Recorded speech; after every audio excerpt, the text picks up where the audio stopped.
Fox News Radio, attorney Jeremy Rosenthal checking in with us this morning. Jeremy, thanks for joining us. How you doing? Great. How are y'all? Pretty good. So is there a little brouhaha down there in Texas with the legislature and the governor? We're hearing what's bits going and on? pieces here in Memphis. Like warrants for arrests and stuff? Is that right? You guys are getting too excited about this. We do this about once every 3 or 4 years, okay? And everybody goes crazy and bananas, and we issue warrants, and all that stuff. Yeah. Texas, though, correct me if I'm wrong, Rosenthal, they're in session only once every 2 years. Is that right? That's right.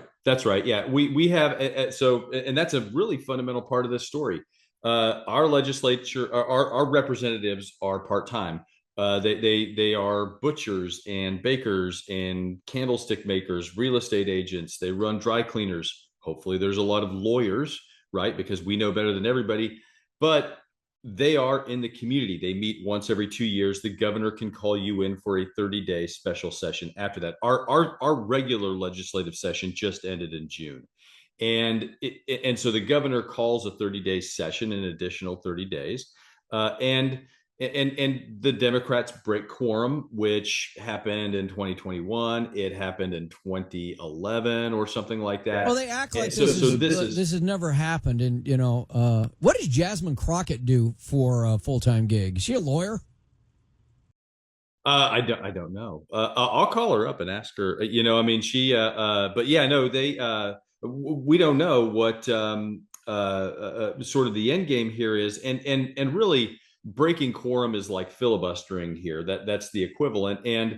But where this breaks is because they are they're not full-time legislators. They get a check for like $280 a month from the state of Texas, but when you're in Chicago for a month, you get wined and dined for a week. You're in your hotel for another week, right?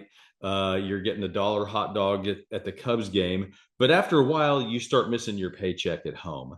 And what's happened here over the last few times is that the governor will wear them out. He just will. And then at some point they will. It's a negotiation ploy. They'll negotiate. Okay, fine. We'll come back if you give us whatever. Fine. Okay, sure. That's not a big deal. We're not going to tell anybody about it. And then they come back, and then it gets redistricted.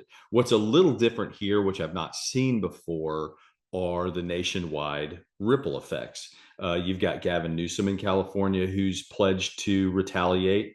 There are 52 seats in California, 9 of which right now are Republican. Gavin Newsom is threatening to take that down to 3. You've got New York State, where they're threatening to redistrict Republicans out. So the end game here is everybody everywhere is going to get a congressional map that looks like a putt-putt golf course here. So that's how this is going to end. Well, and you know what, Jeremy? Maybe. The thing that's interesting about this is you ask, well, okay, we're in Memphis, Tennessee. Why are we talking about the redistricting of Texas? But you just made a great point. This has a ripple effect across the country. The House is, what's the margin in the House right now? 3? And so if you take away 5 seats from the Democrats here, you really, really, really increase your odds of controlling the House. And everybody knows that. That's why all these states are kind of cracking their knuckles and saying, well, let me have this. Now, for me, can we just have a voting district that's like a rectangle? Or I went to Texas Tech. I know trapezoids. Okay. That's about as far as I got. But like at some point, I think maybe that comes back into play. Maybe not. Maybe this is the future, and maybe the politicians get to choose their voters. Nobody's got clean hands in this, and we are just and all the politicians at least are saying, look, we just want the seats. That's what they're saying in California, in New York, in Texas. We want the seats. We want the power over the people.